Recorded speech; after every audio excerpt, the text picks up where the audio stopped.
Hello everyone, Reece here. Welcome back to another video. Today I want to showcase the 11-year-old M11x R1 to see what it can do in 2021. So without further ado, let's get right into the video.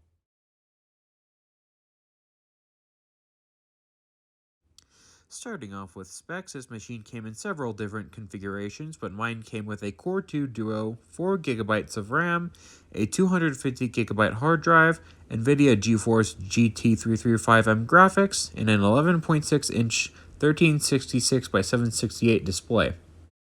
I have since then reconfigured this with 8GB of DDR3, and this can only go up to 1333 MHz. Anything above 1333 or 10600U will not work.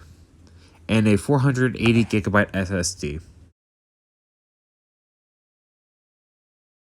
For I/O, this machine comes with VGA, USB 2.0, Ethernet, HDMI DisplayPort, your card readers, and FireWire on the left side. On the right side, it comes with audio connectors and 2 additional USB 2s, and on the back side, you have your power connector and your ventilation.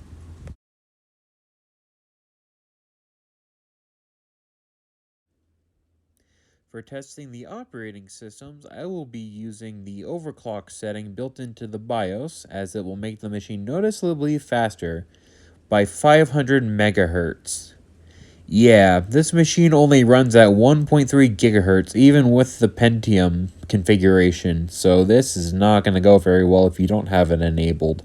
But if you do consider using this machine for day-to-day use, definitely recommend the overclock setting. Starting off with Windows 10, this machine took 45 seconds to load the operating system. Even with 8GB of RAM and an SSD, and the overclock setting being enabled, this machine took that long to load the operating system. So if you plan on using this with Windows 10, keep that in mind. Opening up software such as Settings takes about 7 seconds to load, and opening up a tab in the settings takes about 2 seconds. Keep in mind, there are other applications that might take longer to load, such as Alienware's Command Center, which takes about 45 seconds to load. Unfortunately, if you want to customize your Alienware M11x, such as the backlight color on the keyboard, the power button color, etc., you will need to use the Alienware Command Center, as there is nothing built into the BIOS for this in order to customize it. Next up on the operating system list, we have Ubuntu Linux, which performed about the same as Windows 10, unfortunately, taking 8 seconds to load Firefox and about 10 seconds to load YouTube from Google.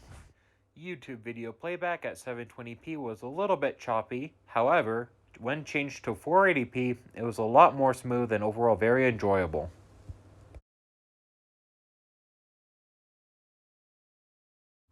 So, do I recommend the M11X? Not the R1, because they are $200, and there are other options that are also $200 that will outperform this. However, if you are looking for something that's got the same aesthetic as the M11X and want something that's a little bit more powerful, I would look into the R2 or R3 M11X, as those will be better options for the long run. And the R3 can go up to 16 gigs of RAM, so that's definitely something to keep in mind.